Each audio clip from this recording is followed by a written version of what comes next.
Hello friends, Rajendra Singh academy के platform पे आप सबका स्वागत है फ्रेंड्स। और फ्रेंड्स, आज का सेशन बहुत शानदार सेशन होगा। सेशन में करेंगे बहुत शानदार अच्छे एमसीक्यू की बातें और सेशन को मिस ना करें। ठीक है फ्रेंड, तो स्टार्ट करते हैं सेशन को। सेशन का पहला क्वेश्चन स्क्रीन पे आपके सामने है। प्रोजेस्टेरॉन इज सीक्रेट बाय, जो प्रोजेस्टेरॉन होता है वो किसके द्वारा सीक्रेट होता है? Corpus albicans, corpus luteum, pituitary gland या ग्राफियन सेल्स। तो प्लीज बताइए कि प्रोजेस्टेरॉन हार्मोन जो सीक्रेट होता है वो किसके द्वारा होता है? तो इसका जो राइट आंसर होगा वो क्या होगा? तो इसका राइट आंसर होगा जो कॉर्पस लुटियम होगा। ठीक है friend, next, the function of choroid plexus. ठीक है, जो कोरोइड प्लेक्सस होता है उसका फंक्शन क्या होता है? To produce blood, to produce lymph, to produce cerebrospinal fluid, to produce endolymph. Please इसका राइट आंसर शो करें। और जो कोरोइड प्लेक्सस होता है फ्रेंड्स, जो कोरोइड प्लेक्सस होता है वो क्या करता है? To produce the cerebrospinal fluid, जिसे हम CSF कहते हैं। ठीक है friend, next, decrease BMR in case of, अगर किसी की BMR डिक्रीज हो रही है, बॉडी बॉडी मेटाबॉलिक रेट अगर उसकी डिक्रीज हो रही है तो फ्रेंड बताइए वो किसको इंडिकेट करिए? क्या वोमिटिंग होगा, फीवर, डायबिटिक मेलाइटिस या हाइपोथायराइडिज्म? तो फ्रेंड्स, अगर किसी की डिक्रीज BMR हो रही है तो हाइपोथायराइडिज्म कहलाएगा। ठीक है friend, next, WHO intended right to sight is name. ठीक है, जो WHO था उसने जो राइट टू साइट नाम इस किया था वो कौन से उसमें किया था? विजन 2025, विजन 2020 या विजन 2015 या विजन 2030? तो प्लीज इसका राइट आंसर शो करें। और who is the right to sight is name also known is the vision 202। ठीक है friend, next, serum hepatitis also known as. ठीक है, सीरम हेपेटाइटिस इनमें कौन सा है? तो फ्रेंड्स, ये हम आफ्टर BT होता है। ठीक है, ये कंटामिनेटेड फूड्स, कंटामिनेटेड वाटर, और ये होता है, ये हेपेटाइटिस D डिपेंडेंट होता है। और जो सीरम हेपेटाइटिस आपका कहलाता है वो हेपेटाइटिस B कहलाता है। ठीक है फ्रेंड, नेक्स्ट, एक अल्डर क्लाइंट विद निमोनिया,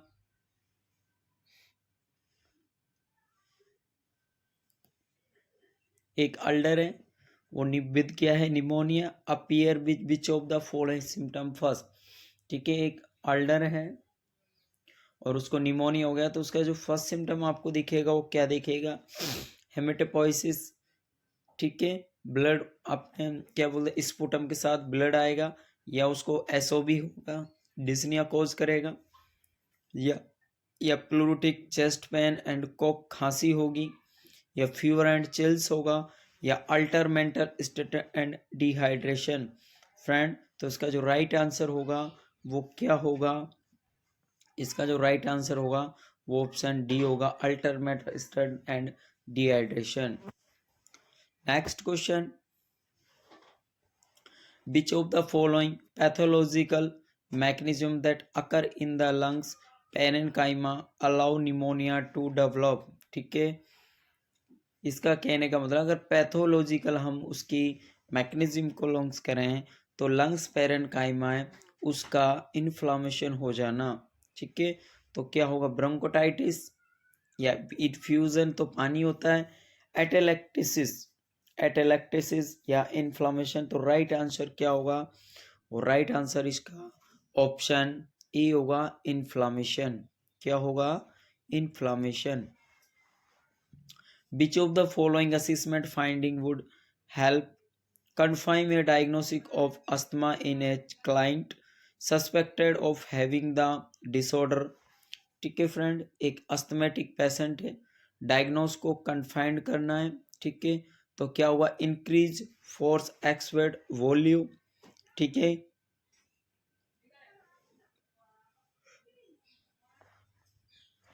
या नॉर्मल ब्रीथ साउंड, या इंस्पेटी एंड एक्सपेटी वीजिंग्स। तो फ्रेंड्स ध्यान रखना, जब भी अस्थमा किसी को, तो वहाँ पे बीजिंग साउंड होगी, तो इंस्पेट एक्सपेट और बीजिंग साउंड होगा। राइट आंसर क्या होगा, option C. The term blue bloater refer which of the following condition, ठीक है। तो प्लीज इसका राइट आंसर बताइए कि आपको जो ब्लू ब्लोटर का मतलब क्या है। ब्लूइस, इसका ब्लूइस नेल्स हो जाना, या बॉडी हो जाना, साइनोसिस हो जाना, वो सिम्टम आपको किस में देखने को मिलता है। तो इम्पाइस्मिया, या क्रोनिक ऑब्स्ट्रक्टिव ब्रोंकोटाइटिस, या अस्थमा। अस्थमा में भी बात हो रही थी कि पेशेंट को वीजिंग साउंड्स आती हैं,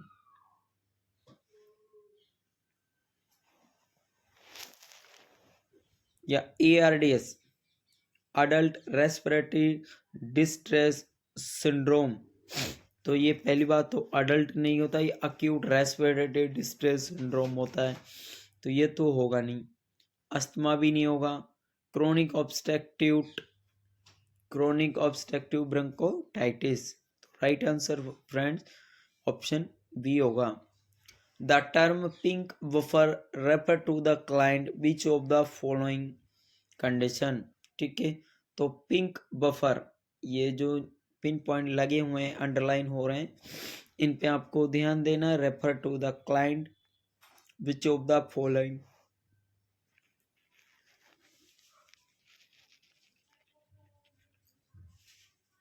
विच ऑफ द फॉलोइंग कंडीशन। तो emphysema, chronic obstructive bronchitis, ARDS, या अस्थमा। तो प्लीज इसका राइट आंसर कमेंट सेक्शन में शो करें कि राइट आंसर क्या होगा।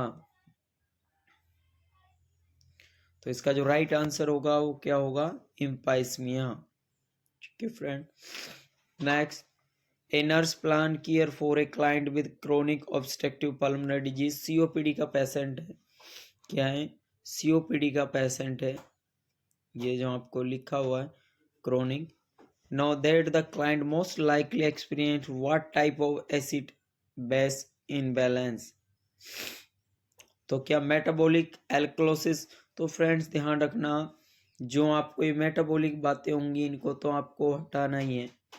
अब COPD की बातें हो रही है, तो यहाँ रेस्पिरेटरी की बातें होगी। अब रेस्पिरेटरी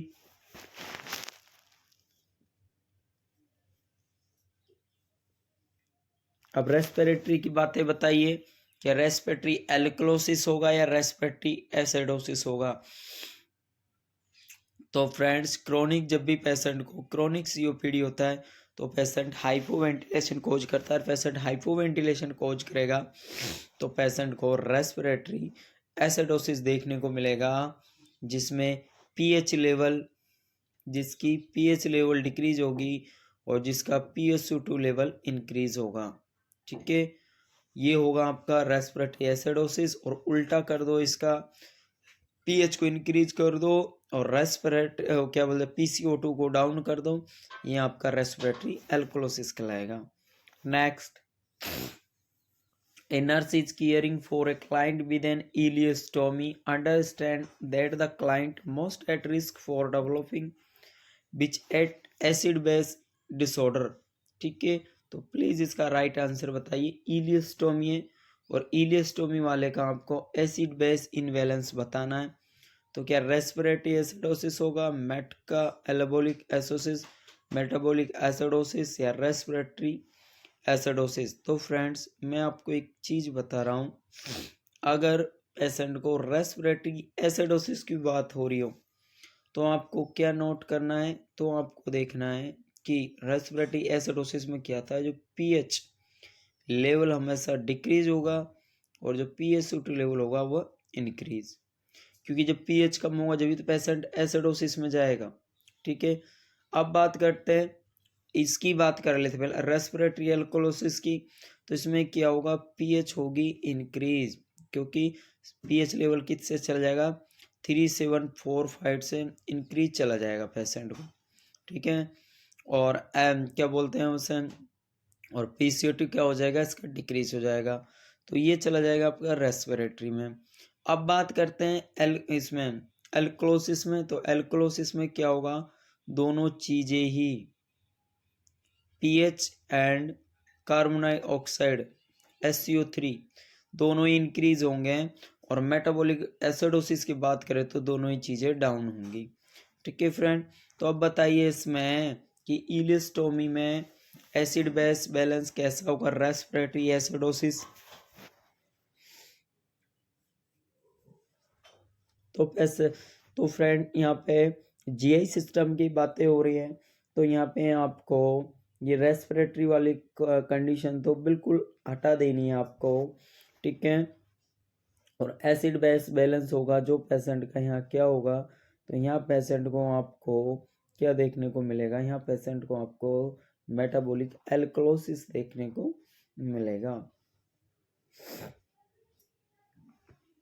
नर्स, ठीक है फ्रेंड। नेक्स्ट को उसकी क्वेश्चन की बातें करते हैं। यहाँ रेस्पिरेटरी एल्कलोसिस नहीं, सॉरी, क्लिक कर राइट कर लेना, जिसका राइट आंसर होगा वो ऑप्शन मेटाबॉलिक एसिडोसिस होगा, ठीक है friend. Next, a nurse understand that the excessive use of oral antacid containing bicarbonate can result which acid base balance। Excessive, अगर वो कोई पेशेंट अगर एक्सेसिव एंटासिड का यूज कर रहा है, ठीक है, तो उसके एसिड बेस बैलेंस कैसा होगा। तो फ्रेंड रेस्पिरेटरी की बातें बिल्कुल हटा देना, और यहाँ पे एक्सेसिव ओरल एंटासिड का जब भी पेशेंट यूज करता है तो पेशेंट को मेटाबॉलिक एल्कलोसिस होगा, मेटाबॉलिक एसिडोसिस नहीं होगा, ठीक है फ्रेंड। नेक्स्ट क्वेश्चन की बातें करते हैं।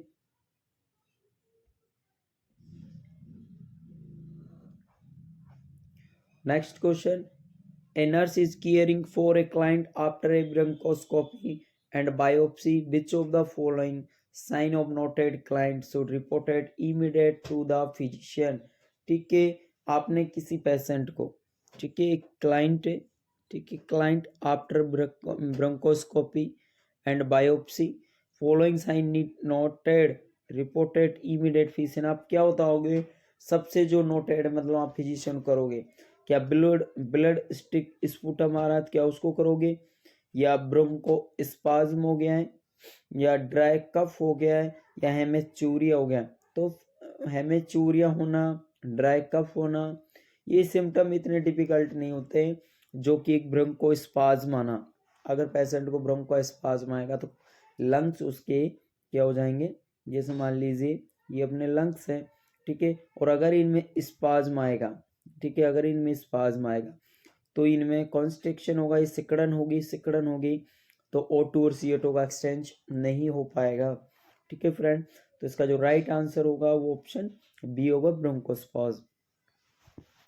ए nurse is caring for a client with emphysema, ठीक है, क्या है, ए नर्स इज केयरिंग कर रही क्लाइंट विद क्या है वो एम्पाइसमिया हो गया है client, receiving oxygen, the nurse assess the oxygen flow rate to ensure that it does not exceed, ठीक है। अगर पेशेंट जब भी COPD का हो या एम्पाइसमिया का हो तो उसका O2 लेवल जो आपको फ्लो रेट रखना है वो आपको ज़्यादा मोर देन नहीं रखना है,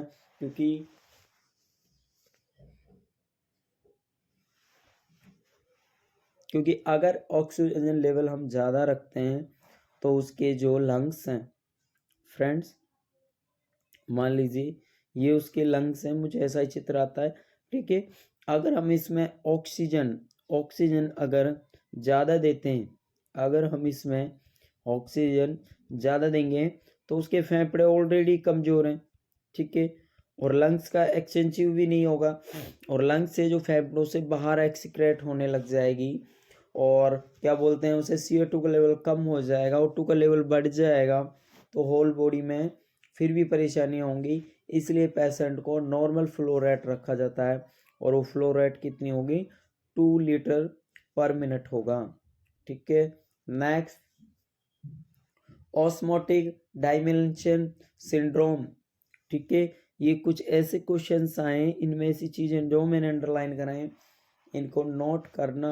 विच ऑफ द फॉलोइंग, क्या polydipsia, delay treatment of hyponatraemia, या रैपिड ऑनसेट हाइपोनेट्रीमिया, या top rapid correction of hyponatraemia. तो फ्रेंड इसका जो राइट आंसर होगा वो डिले ट्रीटमेंट ऑफ हाइपोनेट्रीमिया होगा। ठीक है, next when neither volume overload nor volume contraction appear likely, or volume overload volume contraction likely, which of the following should considered? adrenal disorder, a pituitary disorder, या liver disorder. और friends कहने का मतलब है जो neither volume overload nor volume contraction appear like. तो friend ये आपको सिड एक डिजीज होती है, सुनी होगी, क्या होते हैं syndrome of inappropriate anti diuretic hormone, जिसे हम क्या बोलते हैं सिड बोलते हैं। ठीक friends, next question, which of the following hyponatremia treatment is strongly inhibitor of CY3A and such as multiple drug interaction? तो क्या होगा राइट आंसर बताएं। तो क्या फ्रेंड डीमाइसिलिन, या हाइड्रोक्लोजाइन, या वेसोप्रेशन रिसेप्टर एंटागोनिस्ट। तो इसका जो राइट आंसर होगा वो ऑप्शन सी होगा, ए वेसोप्रेशन रिसेप्टर एंटागोनिस्ट। ठीक है फ्रेंड्स, और सेशन का लास्ट क्वेश्चन, आज के सेशन का लास्ट क्वेश्चन स्क्रीन पे है। Hematochezia, the passage of gross blood from the rectum usually indicate lower GI bleed may result from one of the following. ठीक है, blood from the search as the right colon, या injection of bismuth, या injection of supplement iron, या upper GI bleeding with rapid transit of the blood through the intestine. तो right answer क्या होगा, right answer इसका option D होगा। ठीक है फ्रेंड, तो ये था आज का सेशन, और आज का सेशन आपको कैसा लगा प्लीज़ एक बार कमेंट सेक्शन में ज़रूर कमेंट करें और बताएं। प्लीज़ हमारे राजेंद्र सिंह एकेडमी से कंटिन्यू जुड़े रहें, जो होगा बेस्ट होगा, अच्छा होगा। ठीक है फ्रेंड, तो प्लीज़ चैनल को लाइक शेयर सब्सक्राइब करना ना भूलें। और कोई टेस्ट सीरीज़ या कोर्स, सभी एनएचएम के सभी कोर्स अवेलेबल हैं, सो प्लीज़ फ्रेंड्स आप यहाँ से परचेज कर सकते हो। और 1 दिसंबर से बहुत शानदार टेस्ट सीरीज़ आपके लिए लेकर आ रहे हैं। ओके फ्रेंड, तो मिलते हैं कल और एक बेहतरीन सेशन के साथ। Okay bye, take care, love you all friend.